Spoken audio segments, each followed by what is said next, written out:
사랑하는 성도 여러분, 오늘 우리는 이 거룩을 향하여 첫 번째 이 죄인된 우리의 모습이라는 말씀의 제목을 가지고 함께 은혜를 누리려고 합니다. 오늘 우리가 함께 읽은 본문은 이 제사장 5세의 마지막 부분입니다. 그렇다면 오늘 말씀을 읽고 성도님들께서는 어떤 첫 인상을 받으셨습니까? 우리는 이 제사장의 옷이 이 단 하나도 그냥 만들어지지 않았다. 거룩하신 하나님과 잇대어 있다라는 사실을 보며 이 위엄과 무게감을 느끼게 됩니다. 더욱이 이 옷을 입는 제사장과 대제사장을 바라볼 때에는 그 중압감이 더 커지기도 합니다. 제사장은 이 옷뿐만이 구별된 것이 아니라 그들의 삶 자체가 구별되고 거룩해야 했기 때문입니다. 그래서 대제사장의 경우에는 1년에 한 번 대속죄일에 하나님을 만나러 갔을 때 정말로 거룩하고 성별된 모습으로 나아가지 않습니까? 그런 모습을 볼 때 이들의 모습, 나아가 이 옷의 모습을 보면 이 위엄과 영광이 정말로 광대하다라는 생각이 들기도 합니다. 그리고 우리는 이러한 모습 속에서 중요한 두 가지 은혜를 깨달아야 합니다.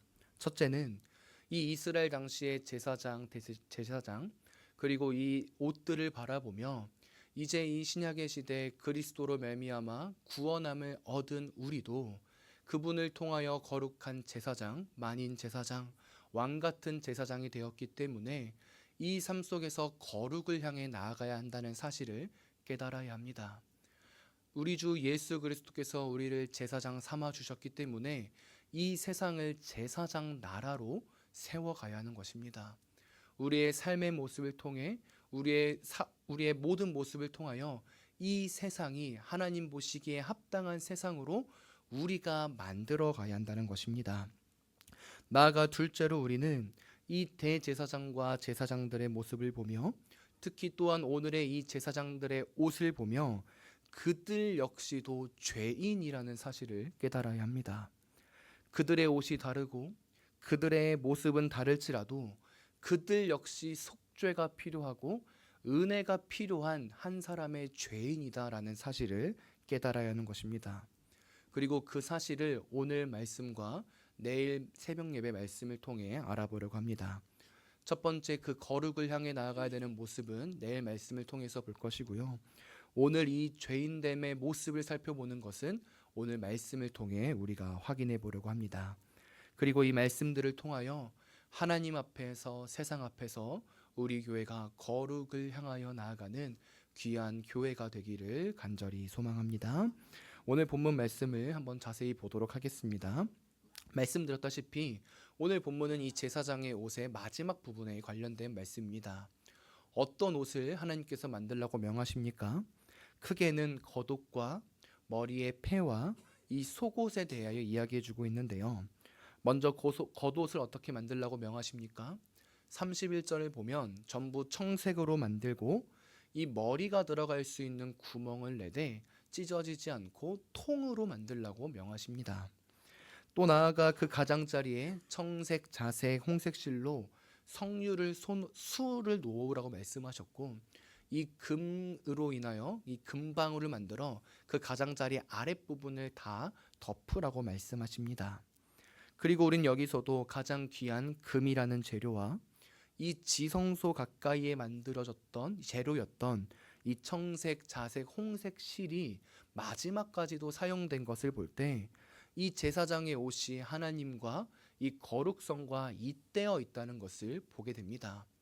우리가 알다시피 우리가 느꼈다시피 이 제사장의 옷 그리고 제사장 대제사장이 거룩을 향해 나아가고 있다는 사실을 오늘 마지막 본문 속에서까지도 확인할 수 있는 것입니다. 그런데 여기서 한 가지 우리가 재밌는 사실을 발견할 수 있는데요.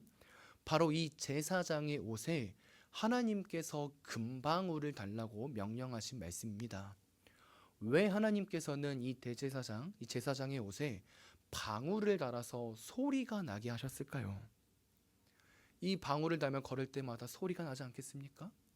왜 하나님께서는 제사장의 옷에 이런 소리가 나도록 하셨을까요? 우리는 여기서 중요한 통찰을 알아야 하는데요. 그 이유가 본문 35절에 나타납니다. 제가 읽겠습니다. 아론이 입고 여호와를 섬기러 성소에 들어갈 때와 성소에서 나올 때 그 소리가 들릴 것이라. 그리하면 그가 죽지 아니하리라. 무슨 말입니까? 왜 이 금방울을 달라고 명령하고 계신 것입니까? 거룩하고 전능하신 하나님 앞에 이 죄인된 자는 설 수 없다는 사실을 보여주기 위해 이 금방울을 달라고 명령하고 계신 것입니다. 하나님 앞에 죄인된 자는 반드시 죽는다는 것입니다. 왜 그렇습니까? 하나님은 죄가 없으신 분이기 때문입니다. 나아가 하나님은 의로우신 분이시기 때문입니다.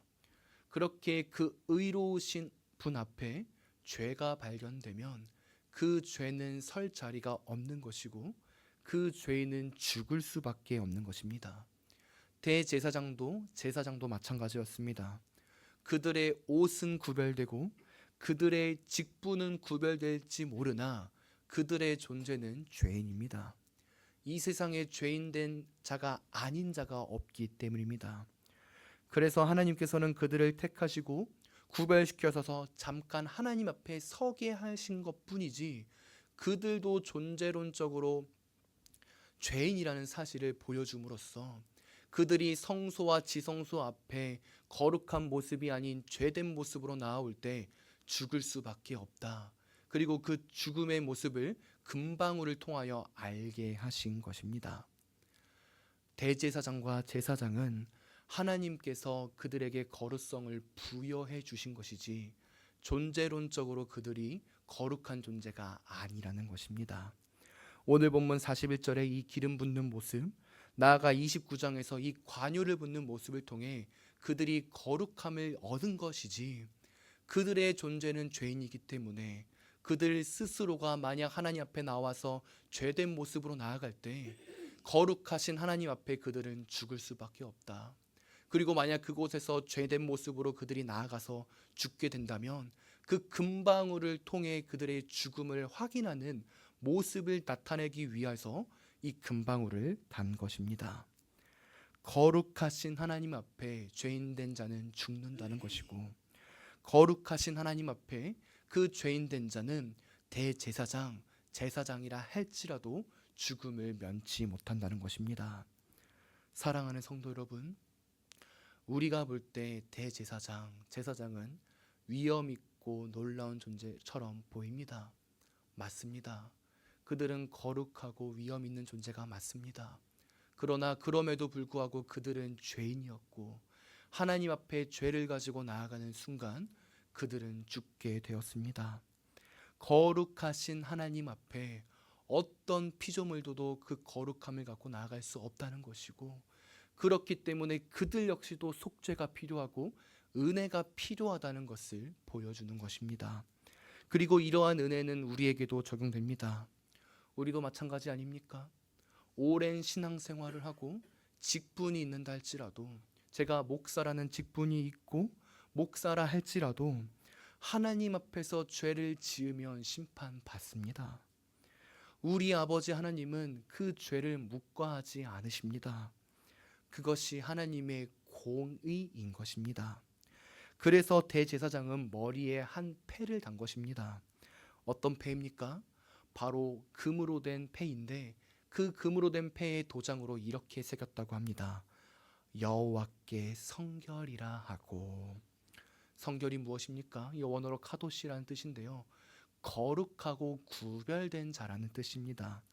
즉 대제사장, 제사장은 이 머리에 거룩하고 성결된 자라는 이 패를 씀으로써 자신이 하나님 앞에서 죄인된 사실을 날마다 인식하고 상기하며 겸손히 그분께 나아가는 모습이 필요하다는 것을 이 패를 통해 보여주는 것입니다. 자신 역시 이 대제사장으로서 이스라엘 백성들의 죄를 사하는 그 길로 나아가는 존재이지만 그럼에도 불구하고 나 역시도 하나님께 속죄가 필요하다, 은혜가 필요하다는 사실을 이 패를 통해서 대제사장과 제사장은 항상 기억해야 한다는 것입니다. 계속해서 말씀을 봅시다. 40절부터 43절을 보면 대제사장이 입어야 할 속옷과 띠, 이 속바지를 만들고 하나님께서는 모세에게 이들을 이제 제사장과 대제사장으로 임명하라고 말씀하십니다. 지금까지 만들었던 화려하고 귀한 옷을 입고 이제 그들을 임명하여 하나님 앞에서 직분을 감당하라고 말씀하고 계신 것입니다. 그런데 여기서 우리는 이 구약의 다른 본문과 비교를 통해 한 가지 정말 중요한 사실을 알아야 되는데요. 그리고 그 사실 속에서 우리는 대제사장과 제사장이 정말 죄인이구나라는 사실을 누리게 됩니다. 그 말씀이 어디일까요? 바로 레위기 16장 말씀인데요. 이 레위기 16장 말씀을 보면 지금 대제사장이 평상시에 입는 우리가 지금까지 살펴보았던 이 제사장의 옷이 아닌 다른 옷을 입고 나아가는 날이 한 날 있는 것을 볼 수 있습니다. 다시 말해 이 가장 화려하고 금으로 가장 좋은 것들로 만들어진 이 옷을 벗어버리고 이 배로 만든 세마포 옷을 입고 가는 날이 한 날이 있는데요. 그날이 레위기 16장에서 말하고 있는데 어떤 날이었을까요? 바로 속죄일에 관련된 날이었습니다. 그리고 이 속죄일은 대제사장이 백성의 대표로서 백성의 죄를 가져간과 동시에 자신의 죄를 하나님께 속죄함을 받는 날이었습니다. 그리고 그날 대제사장은 이 아름답고 화려한 제사장 옷을 입는 것이 아니라 배로 만든 세마포 옷을 입고 나아갑니다. 왜 그럴까요? 그날만큼은 자신도 하나님 앞에서 이스라엘 백성들과 동등하게 하나님께 속죄함이 필요하다는 것을 깨달아야 했기 때문입니다. 그래서 지금까지 우리가 보았던 이 아름다운 제사장 옷이 아닌 배로 만든 세마포 옷을 입고 제사장도 겸손하게 하나님께 나아갔다는 것입니다. 제사장도 죄 씻음이 필요한 존재임을 보여주고 있는 것입니다. 사랑하는 성도 여러분, 이처럼 모든 사람은 하나님 앞에 온전히 설 수 없습니다. 죄인이 아닌 자가 없기 때문입니다. 대제사장이라 할지라도 어떤 직분을 맡았다 할지라도 우리는 우리 주님이 다시 오실 그날까지 이 죄된 성향을 갖고 나아가는 자들입니다. 그렇게 오늘도 우리는 겸손히 하나님께 나아가야 합니다. 우리의 죄를 하나님께 고백하고 용서함 받고 그 죄를 멀리하는 삶을 살아야 합니다. 그것이 하나님께 나아가는 길이자 그것이 은혜이자 거룩함의 첫 출발선입니다. 많은 교회가 이야기합니다. 죄에 대해서는 이야기하지 맙시다. 부담이 되고 마음이 조금 언짢습니다. 다른 말, 좋은 말도 많은데 왜 죄에 대해 이야기합니까? 그런데 성도 여러분, 아이러니하게도 죄에 대해 이야기하는 것이 은혜입니다. 왜 그럴까요? 내가 죄인임을 깨달아야지만, 내가 소망이 없다는 사실을 깨달아야지만 우리는 바깥에서 은혜를 얻을 수 있기 때문입니다.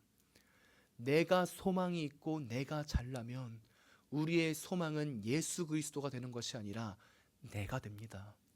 근데 내가 죄인으로서 나에게 소망이 없고 나에게 어떠한 희망이 없음을 깨닫게 될 때 우리는 그때 비로소 예수 그리스도만이 나의 유일한 소망이시구나, 하나님만이 나의 유일한 소망이시구나 라는 것을 깨닫게 되는 것입니다. 그래서 많은 우리의 신앙의 선배들은 죄에 대한 이 심각성을 직시하게 했습니다. 그럼으로써 그 죄를 뛰어넘어 우리에게 은혜를 베풀어 주시는 예수 그리스도를 더 찬란하게 선포하신 것입니다. 다시 말해 나에게는 아무런 소망이 없기에 소망 대신 하나님을 바라보게 해준 것입니다. 우리도 마찬가지입니다. 대제사장, 제사장도 마찬가지였고 우리도 마찬가지입니다. 우리 존재가 거룩한 것이 아니라 우리는 죄인입니다. 그러나 죄인이기 때문에 우리는 예수 그리스도 삼위일체 하나님의 은혜를 바라보는 존재입니다 라고 고백하고 기도해야 하는 것입니다. 이제 말씀을 마무리하겠습니다. 사랑하는 성도 여러분, 힘들어도 우리가 죄인이라는 사실을 잊지 맙시다. 나에게는 소망이 없다는 사실을 잊지 맙시다. 그럴 때 진짜 참 소망, 진짜 은혜가 우리에게 주어집니다. 그리고 그 진짜 은혜와 진짜 참 소망은 우리로 하여금 거룩을 향해 나아가게 합니다. 우리의 힘으로 하는 모든 거룩은 죄로 나아갈 뿐입니다. 그러나 소망 되신 예수 그리스도와 삼위일체의 하나님과 함께 나아가는 소망은, 은혜는 우리를 참된 길로 걸어가게 합니다. 정말 하나님 보시기에 아름다운 거룩을 향해 나아가게 합니다. 그러한 놀라운 은혜가 오늘 이 한날 우리 교회 가운데 넘치기를 간절히 소망합니다.